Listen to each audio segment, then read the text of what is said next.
Have you ever felt like you just couldn't think straight while you're training or in a competition? You've missed that shot and played it over and over again in your head. Like, why did this happen? Or perhaps you're stressed and your anxiety levels are just through the roof and you feel like you can't do anything about it. Or can you? The exciting news is that there's a whole world of cognitive performance nutrition emerging, and today's guest is going to tell us all about it and what you can do as an athlete to improve your cognitive performance. I'm super excited to interview today's guest, Dr. Jenna Stedman, founder of Master Nutrition Lab.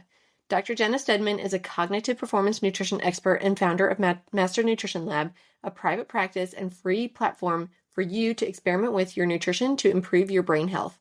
She's worked for several military branches, helping hundreds of service members improve their physical and cognitive performance. I know today's episode is going to help you in your overall health and performance, so let's get into it. Do you wish you could look like you train as much as you do? Are you sick of scouring the internet for sports nutrition tips only to find information tailored to men? Do you wish there was a simple solution to fueling your body for your activity level? Are you ready to find freedom with food? It is possible to have balance between fueling your body for your sport and for enjoyment, and it's not as complicated as you may think. Can we say hello, food freedom? There's a way to have it all and eat your cake too, and I'm going to show you how. Hey, I'm Kristen, a former multi-sport athlete, a sports dietitian, personal trainer, and Jesus lover. In this podcast, you will find practical, sustainable fueling tips for female athletes that will set you free from diet culture, an ever-changing set of nutrition rules, under-fueling, and underperforming. You'll learn how to put together a fueling plan that works for you, that doesn't require all the rules, tracking every morsel of food you consume, letting food consume your every thought, with Jesus at the center of it all. If you're ready to find a sustainable nutrition plan that works for you with your active lifestyle and is tailored to your unique physiology, break free from diet culture, and finally feel comfortable in your own skin, this podcast is for you. Whip up that smoothie, lace up your shoes, and let's jump in.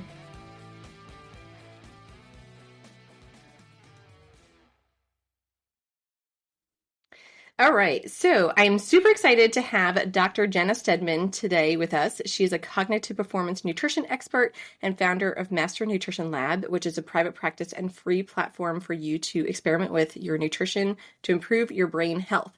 She has worked for several military branches, helping hundreds of service members improve their physical and cognitive performance. So today, Jenna is going to talk to us about nutrition strategies for mental health and performance. And I felt like this was just a great topic for my audience, for anybody that is an athlete. People are busy, they have a lot of things going on, but obviously your mental health and just your mental well-being overall is going to play a huge role in your sport. So we're going to get into that. So Jenna, can you share a little bit about your journey into the field of cognitive performance nutrition and what inspired you to specialize in this area? Absolutely. Story's a little bit funny, but it all kind of starts back in undergrad. I was a transfer student, so I started the dietetics major late, which I think is honestly a story that a lot of people have, transferring and switching majors a few times. Totally normal. But once I had switched into the dietetics major and kind of found my calling, I felt like I was playing catch up a little bit with some of my classmates. So I went searching for, different articles and things, anything that might help me study a little bit better or, get any kind of like edge up on my, my competitors, my peers. And I came across a study that said that students specifically who ate blueberries, high antioxidant food, before tests and different exams in school tested higher than those who did not. So I made it this religious practice. I was like, I'm always going to eat a pint of blueberries before all of my exams. And to this day, I still swear by it. But there's real science behind that habit. And it worked very well for me. And so right from the beginning, I was like, wow, the things that we eat, right? It's not just about weight loss and things like that. What we eat directly influences our brain, whether it happens immediately, right before we're taking a test, or whether it happens down the line, right? When we look at our overall nutrition, pattern and how over time that builds up, a healthier and healthier brain. Yeah, absolutely. And it's interesting that you say that about the blueberries, because I don't know if I read the exact same study, but I remember reading about blueberries specifically when I was in college also, and it really intrigued me. So it's funny that you say that specifically about the blueberries. Okay, so what qualifications and experiences do you have that contribute to your expertise in cognitive performance nutrition? Absolutely. So my first two jobs as a dietitian was working for first the Indiana National Guard and then the exact same position working for the Massachusetts National Guard. The National Guard is taking on what's called H2F, the Holistic Health and Fitness Initiative, which is a very similar version of what Big Army is doing essentially. So the trick there is that when you are enlisted in, the Army or other branches, you are a full-time soldier. That is your job, full-time service member. The National Guard, the fun trick that we had was that these are essentially part-time soldiers, right? They have a life and a career and a family right outside of their National Guard duties, which is typically a drill weekend every month and then 2 weeks of annual training during the summer. And so these were the soldiers that I was working with. So I was not only working with service members, but I was also working with, they were, police and fire and, just like regular, I don't know what to call it, like regular, like office workers. Like, they had, every job you can imagine. And then on top of that, they had the, very similar military expectations, fitness standards and things like that, that the Army would have. And so it was a really interesting challenge to go in. And initially we were very focused on physical performance. The last 5 years they have, well, at least the last 5 years I've been working with them. They had been really focused on what's called the ACFT, which is the Army Combat Fitness Test. And that test was very new. And it was an improvement from the previous one that only had like 3 events in it. And so the big push was physical performance. And so that's initially what I came on to help with, that nutrition strategy for. But over the years working with them, we found that, that is not the only part of being a service member. And so, when they go through things like, other types of assessments and weapons qualifications and things like that, there is a huge, huge cognitive performance to this. You are not just, running out into the mud and doing these physical assessments. You are absolutely using your brain in this. Like we would say, with all athletes, not just our tactical athletes. And so I had more and more service members coming to me and saying, how can I improve cognitive performance as well? How can I make better decisions? How can I make a better plan for, whatever, their mission or whatever else, they were doing. And so it was a very cool experience coming into that, because I initially, right, as a brand new dietitian, and especially through school, we're very much focused on the physical component, and anything cognitive is kind of like sprinkled in as like this bonus thing on the top. And so it was very cool to find that you can actually I could actually make a specialty out of this. And so that really built kind of a good foundation for me moving forward. And that's really what kind of sparked my private practice, was like, people need more cognitive health here. Yeah. Oh, for sure. Yes, absolutely. I would agree with that 100%. Okay. So how would you define cognitive performance nutrition, and why is it important for individuals, particularly athletes or those that are in high demand jobs? So I always joke that, everyone with a brain should care about cognitive performance and nutrition, but absolutely there is, right, a subset that it is so much more important for. And most of my patients tend to be those working professionals that are also athletes. And so sometimes they get the name of like weekend warrior or like something like that, which I think sometimes tends to diminish like their athletic performance. Oh yeah, absolutely. So I don't know if I really have a good name for, my population yet, but really what cognitive performance is, or what I like to call a CPE, right? A cognitive performance event, is really any time your brain is being challenged. And the kind of cool thing about that is that it's different for every single person, right? So for a student, right, you're being challenged on test day, right? But for working professionals, like we might have an interview or a presentation or some kind of like audition or performance or something like that. Those are things that, show up kind of in our day-to-day careers. And then on the side of that too, right, as athletes, as, a lot of working professionals are, right, you have some kind of race or tournament or competition that's either happening on the weekends or Wednesday, something like that. So anytime that your brain is being challenged in any way, right, that is technically, right, a cognitive performance event. And how we eat around those times really impacts how well your brain is going to be performing. Awesome. Yeah, that makes complete sense. Okay. So what are some common misconceptions about nutrition and its impact on cognitive function? The biggest one that I've been trying to fight from like is that, right? And we see this in our diet culture and social media and all of these horrible things, is that nutrition really is just like taking things away so that you can lose weight. Yeah. And I Absolutely. hate that so much, because nutrition, as we all know, right, is so much more of that. And I tend to take a very opposite approach to that, where I want to add in as much of these nutrient dense foods as possible. I want people to eat as much as, you know, their body needs to perform at its best. So typically when we eliminate, you know, whole macronutrients or food groups or anything like that, you know, you don't feel good. You know, your body does not usually respond very well to that. So, that's the biggest one that I try to fight. And with brain health specifically, when we eliminate certain things out of our diet, out of our nutrition pattern, our brain suffers almost immediately. You can usually feel when you've skipped lunch or you only had coffee for breakfast or something like that, you're not thinking at your, you know, maximum capacity. So, you know, and we've seen that in studies too. We study school kids all the time. So the ones that eat breakfast, literally anything. If you eat breakfast versus the kids that don't eat breakfast, perform. I mean, it's unbelievable the difference that you see in standardized testing too, but just overall academic performance. Right. And you and I talked about this, that, you know, there was a study that I read about surgeons who, they, you know, if they didn't eat breakfast, then they had more malpractice cases against them, which I don't want the surgeon operating on me that didn't eat breakfast that morning. Really not. And yeah, and I always tell people that, you know, it's like, if, especially as you get older, it's like, oh, eliminate carbohydrates.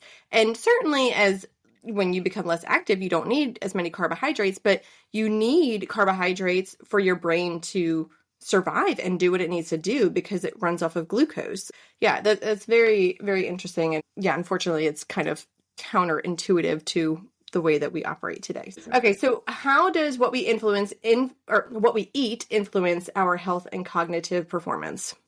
Oh, absolutely. So the biggest one you just touched on, right, is our carbohydrate intake. So absolutely based on our body's activity for the day. So, right, we don't need the same amount of carbs every single day or even you know, throughout our lifetime. But we do need some amount, right, different for every person, amount of carbohydrates throughout the day. Our brain wants a consistent supply of glucose throughout the day. So that doesn't mean like eating a candy bar every 20 minutes. That wouldn't be excellent. But what we're looking for is typically more of our higher fiber carbohydrates, because those more complex carbohydrates give us, right, that slow release of energy throughout the day. So if in theory, right, breakfast, lunch, dinner, or breakfast, lunch 1, lunch 2, dinner, however anyone wants to do it, if you're eating more of those fiber rich complex carbohydrates, you're giving your brain that consistent, like, slow release of energy, slow release of glucose throughout the day.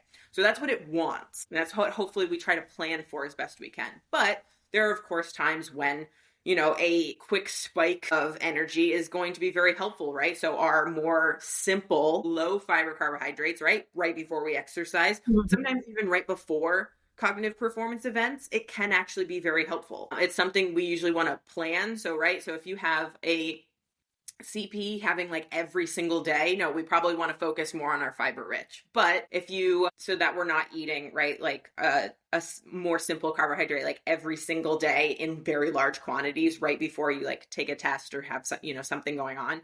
But if you are maybe training for something like over 12 weeks, and then you have an event at the end of it, absolutely. If we practice that nutrition pattern and we practice those foods right before training, you can absolutely utilize that very well, those good carbohydrates very well right before that tournament or, you know, whatever is happening at the end. Right. Okay. Yeah. Cool. Okay.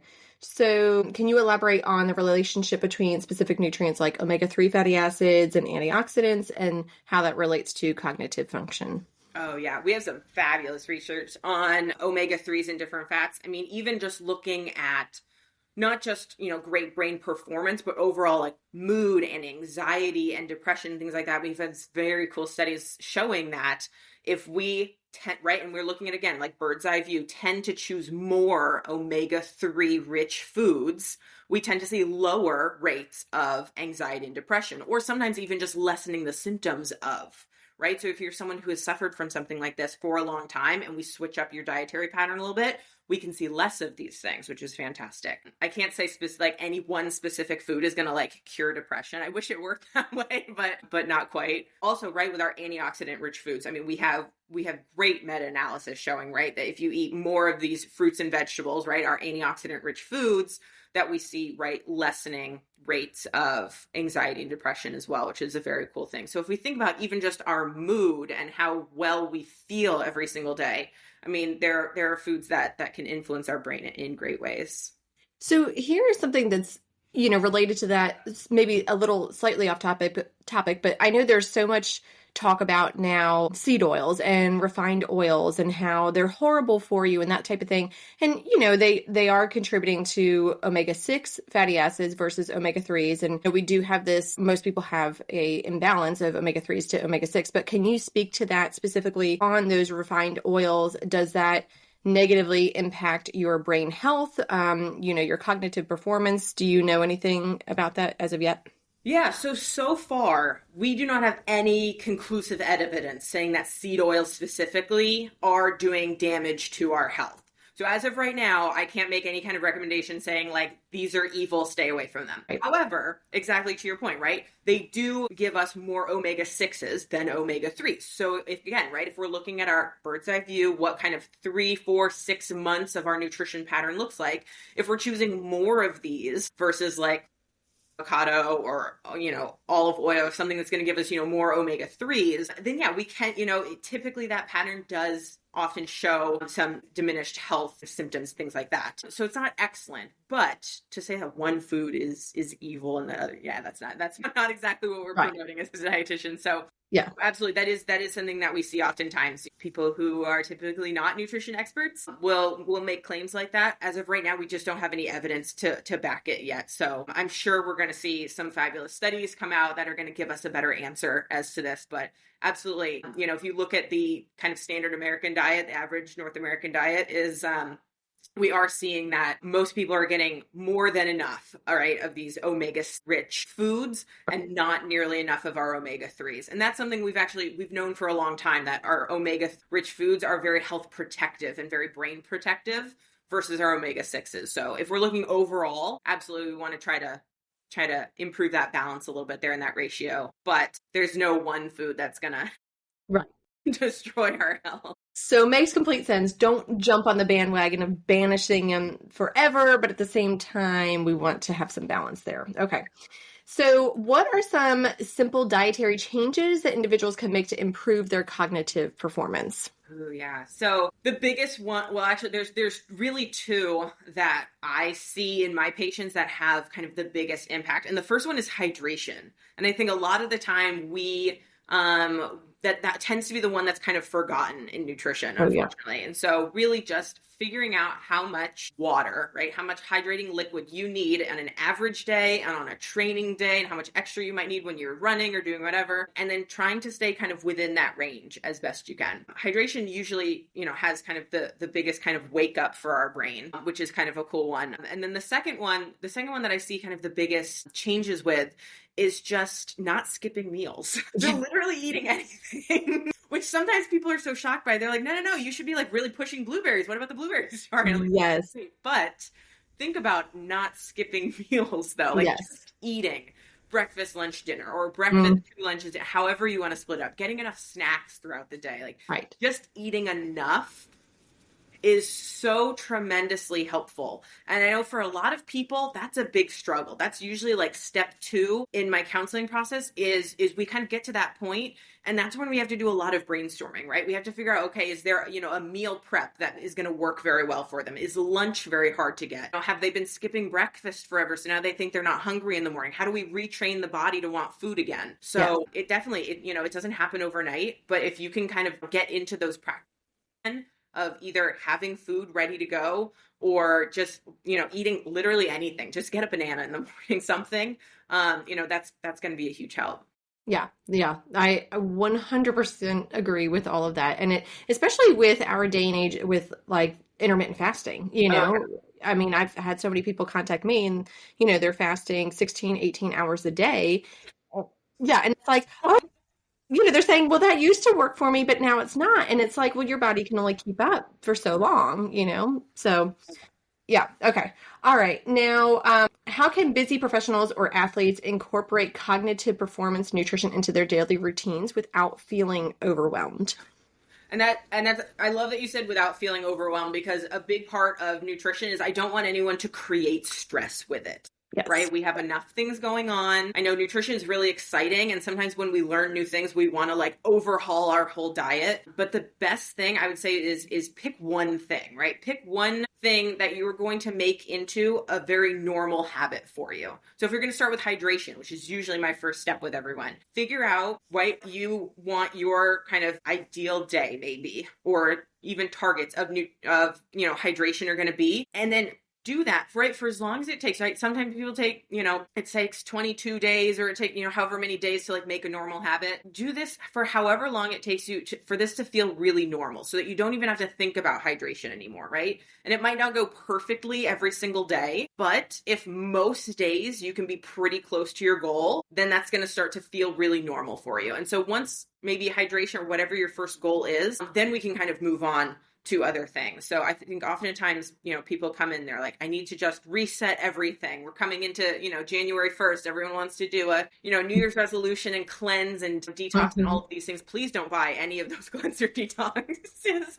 They're all horrible. It's all a scam. Like, is it a scam? Yes. Please don't buy those. But, if we're starting with like a very simple habit, just right off the bat, that can usually kind of get things rolling in the right direction. So it goes back to the whole KISS, keep it simple, stupid. Yeah. Basically. Yeah. Okay. Absolutely. Okay. So you already covered this. My next question was, how does hydration play a role? But we will skip that because we obviously covered that. Although I do have a question. Is there a specific amount that you generally recommend? I mean, we all have heard to drink at least half of your body weight in ounces per day. Yeah. Is that adequate, or do we need more than that? So typically that works pretty well for everyone, but it also depends on where we're starting from. So not to pick on anyone, but a lot of my service members were coming in with having like zero water. Like they didn't like water, they didn't drink it, whatever. And that's totally fine. If that's where we're starting from, that's where we're starting from. So it wasn't fair for me to say, okay, so you're starting with zero. Tomorrow you're going to start drinking 80 ounces a day. Right. That's going to feel terrible, and they're not going to want to do that. So absolutely, all right, if we kind of ease our way into it, typically works a little bit better. But also too, so that's a really good rule of thumb. And I usually use that kind of give or take like 10 or 15 ounces on either side, because right, if we're starting from zero and they're trying to get to 80 and you're really forcing yourself to get there, maybe 60 is going to be good, right? And that's going to feel normal for a while. And then on days, right, when we're more active or we're in different climates that, require hot or cold, we're going to require extra hydration depending on, what kind of training they were doing, then we can take in, extra hydration for that. But yeah, typically half your body weight in ounces is usually a good place to start. But remember, it doesn't have to be exact. I think a lot of people get hung up on like an exact number and they force themselves to get there. Right. Give yourself a range, give yourself a grace period in that, and kind of get close to it. That's good enough. Okay. And can you speak to electrolytes, specifically sodium? There's a ton of electrolyte packets on the market now. And so people are taking those in on a regular basis. And a lot of people say that it, helps them to feel better. How does that play a role in all of this?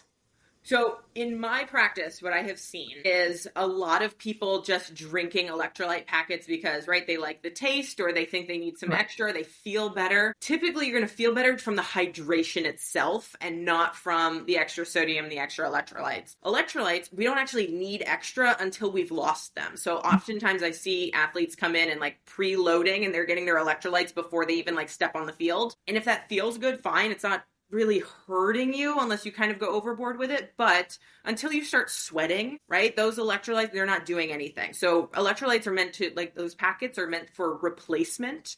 And I think a lot of times people think, just drinking it, all day long is doing good things for them. It's not really doing a whole lot. Yeah. So if they want to save their money, wait till you're actually sweating and then replace with electrolytes. However, though, right, if it's helping you drink water because you don't like the taste of plain water, like a lot of my patients come in, they've been like soda drinkers their whole life. So it's really hard. You get used to drinking like something sweet and satisfying like that, plain water.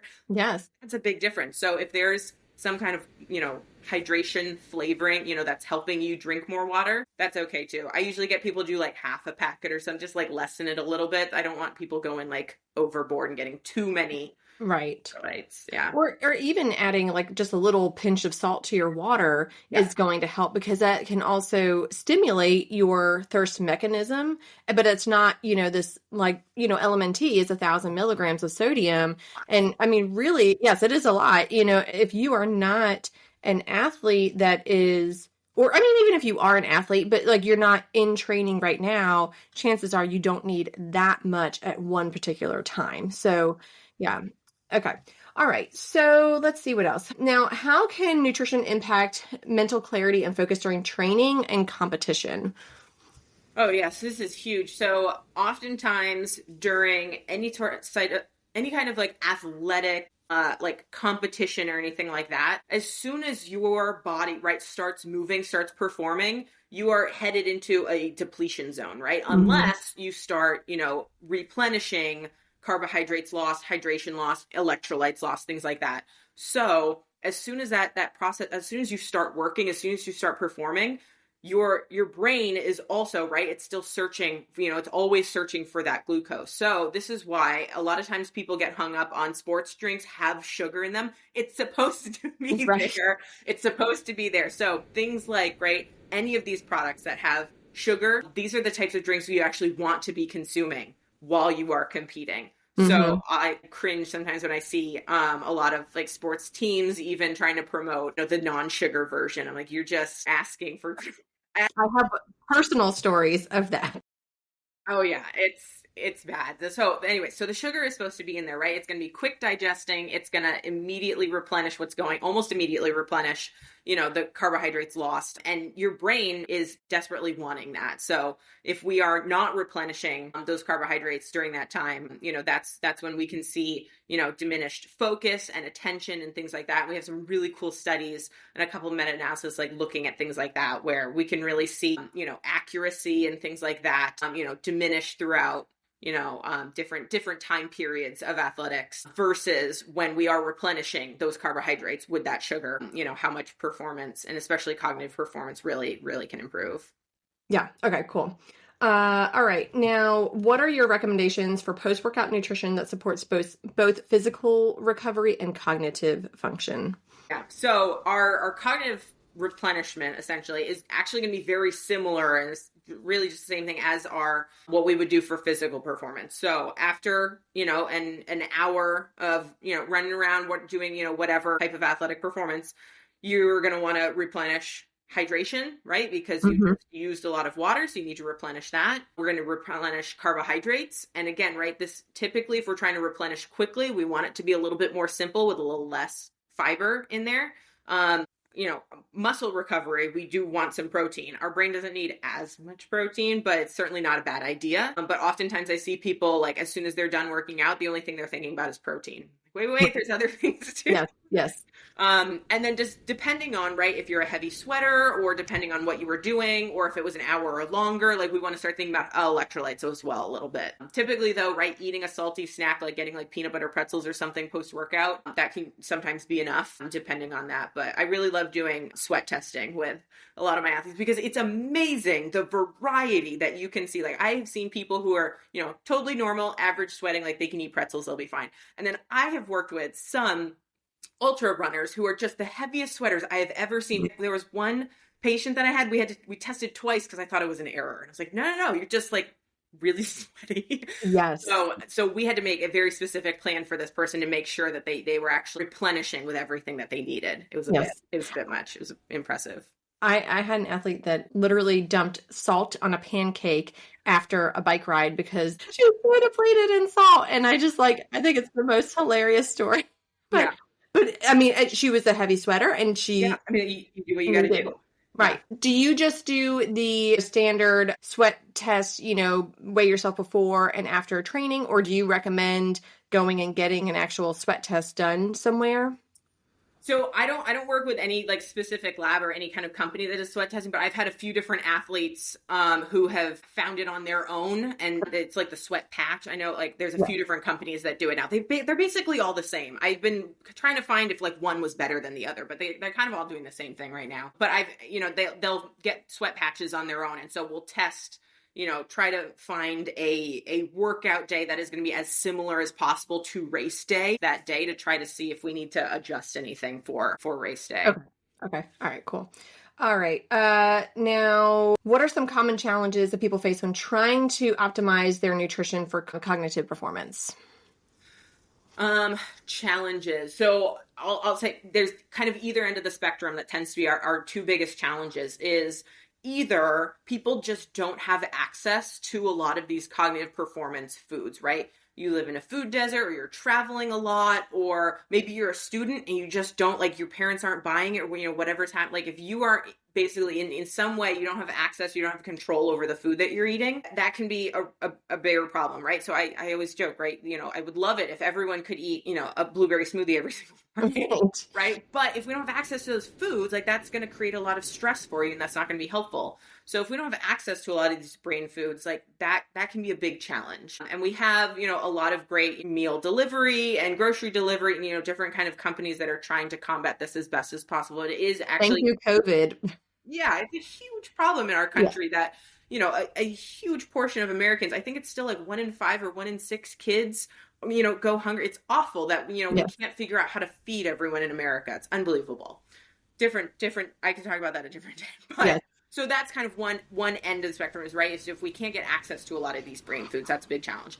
The other end is, right, if someone does have access to all of these things, they tend to do all of it all at once, which is wonderful. I'm so excited for the enthusiasm, but we want to try to make small steps with this because I want these things to feel very normal for people rather than, right, overhauling the diet all in one day and doing all of these crazy things and then finding that it doesn't work for your schedule, or different things are hard to make. Sometimes we don't have the cooking skills to do some of these things, so doing either way too much or not enough tends to be kind of our either end of the spectrum there. Yeah, I find that as well. Okay. And so how do you suggest that individuals navigate social situations or workplace environments that may not align with their cognitive nutrition goals? Or maybe even a college student too, The biggest one that I actually see, and not just in corporate America, but also as like college, I've worked with just a couple college students too, is the drinking culture that we have in America. Yeah. That is one of the, you want to improve your brain, let's limit the alcohol that we're consuming. And not just, right, as athletes, like that's absolutely not making you run or lift harder, but in terms of our cognitive performance, like anyone who has consumed alcohol knows that it is almost immediately deterring brain function. So if that's probably one of the hardest things to really kind of try to fight, because it's not like the peer pressure of it, but it's if it's the corporate culture, right? Everyone is going out for whatever to celebrate something that happened at work. Right. Or if it's just the holiday party, or I know we have like everyone is having holiday parties, things like that now. It's definitely can sometimes feel weird, feel challenging to be the one person who's been on a little seltzer drink in the and not enjoying any adult beverages. It's definitely a hard thing, but there's a really fabulous sober community out there that's very, very supportive. Whether you're someone who has struggled with alcohol or someone who's just kind of done with it, you don't want it in your life, there's great support out there for that. But that's definitely one of the biggest challenges that I've kind of seen people try to face, is because it's human biology, right? We want to fit in, and we want to be part of the group, and we want to be included. And it's very hard to decide, I'm going to do this one thing that kind of puts me away from the group. Yeah. Yeah. But I think we're finding more and more people are accepting of it. It'll say, hey, you're not drinking tonight. And it's, more and more people are saying, nope, not tonight. Yeah. That's just the end of the conversations. Yes, absolutely. Yeah. Well, yeah, I also 100% agree with that. I think it is obviously so much is wrapped up into our society and as a culture, like what you do. And it's really hard to be the black sheep, if you want to say that, like the one that's going against the grain. But obviously if more people are doing it, then it will start to change the culture over time. And yeah, it's funny, like when I was in college and in my 20s, alcohol didn't seem to affect me, but now forget it. Yeah. So, okay. Is there any emerging trends or research in cognitive performance nutrition that excite you, or anything that you see coming on the horizon in the coming years related to that? Ooh, I actually just this week read something very exciting that, we've kind of heard whispers of over the last 10 years, but someone had kind of pulled together a little bit more information. So we've known for a long time about the gut microbiome, the Mm-hmm. gut brain axis, right? How, it's talking to each other. So we know, right, that, eating, I don't want to say better or worse, that's not really fair, but eating, more of a nutrient dense, high fiber type of nutrition pattern, supporting good gut health is supporting good brain health. But we've seen just a couple studies and a couple articles coming out saying that the brain itself might actually have its own microbiome. So, which is so wild to think about, because for the long, like forever, we've always thought that the brain is totally sterile, right? Right. I mean, you see this in, in like brain surgeries, anything like that. Like we've always thought, the brain is sterile. That's how it is. But now what we're actually, a couple studies have actually been able to identify is that they've been able to find different bacteria on the brain itself. So we're wondering now, and so many questions are coming out of this, which is so cool. We're wondering now, does this bacteria, right, does it talk to our gut at all? Is that right? Because you think about like the blood-brain barrier, that's letting almost nothing through. It works very well. Right. So, right, how does this get there? We're wondering now if it's coming from like our oral cavity. So if we have, good oral health and we take care of our teeth, if that's improving, if that's right connecting, because right lymph nodes are traveling, things like that, if that's connected. And so we're wondering like how this might be related to different diseases. So they're starting to look at this in terms of Alzheimer's and dementia, and we're wondering, okay, is this where some of that bacteria might be associated? Originally it came out of a HIV/AIDS study. They found that there was a certain types of bacteria on the brain, so that's what had originally sparked this, like 10 or 11 years ago. Yeah. So that's very cool to read about, but super super new, so I can't say anything really for certain, but it's a very cool thing. So I mean, even just the gut microbiome itself, we are learning so much more every single day. We're identifying different bacteria and how they work and how they affect mood and things like that. It's very cool. Books are coming out on this now, which is fantastic. So I think the gut microbiome, and just I want to call it like the whole body, right? Any of the bacteria, how it's working in our body. I think that's going to be a very cool future in nutrition and in medicine. It's gonna be great. Absolutely. I think that is so exciting and that's fascinating. And all those little things, especially related to like the gut microbiome and like bacteria, and how there's information about, I mean, probably not very much about it, but just getting outside and walking barefoot and how that is helpful for you, things like that. It's just like, that is so interesting to me. So, and I think probably a lot of people listening as well. So, okay. Are there any resources or books or anything along those lines that you would recommend for people that want to learn more? I want to learn more. I'm going to selfishly ping my websites. That's fine. If you want to learn more about cognitive performance nutrition, the very best place you can go is masternutritionlab.com. The lab itself is totally free, so that's where I just kind of like dump all of my information in there. It's all broken out in sections, so you can go through things step by step. First one's water. I'll give you all a hint. But so if you want to kind of experiment with your own cognitive performance and kind of tinker with nutrition a little bit and test out different habits and skills, that's probably the best place to start, because it's all free and you can really kind of go along however you want, which is a very cool thing. And I'm always updating it, right? As soon as I learn something new or I find a new book, something like that, I'm dumping it all in there so everyone has access to it. That's probably the very best spot. I mean, I'm also, a big fan of audiobooks and podcasts and things like that. So really, I mean, if you search, neuroscience, neuronutrition, anything like that, I mean, there are some really fabulous books out there. Okay. All right. Awesome. Okay. So yeah, my last question was, where can we find you? But masternutritionlab.com. Okay, awesome. I really enjoyed today. I think there was a ton of good tidbits of information in here, and I think a lot of people will, take a lot away. I certainly did. So I really appreciate you coming on the show. Thank you. Wonderful. Thank you so much for having me. You're welcome. Hey friend, if this podcast inspired you, encouraged you, or changed you, I would love for you to leave me a review and share it with a girlfriend who will find it helpful or inspiring. That is the best way you can thank me and help me share my knowledge so I can help more people just like you. I'm so thankful that you spent this time with me today, and I'd love to connect with you. Join my Facebook group, Female Sports Nutrition, or send me a DM on Instagram, or hop on over to my website, elitenutritionperformance.com. I'll see you back here next week.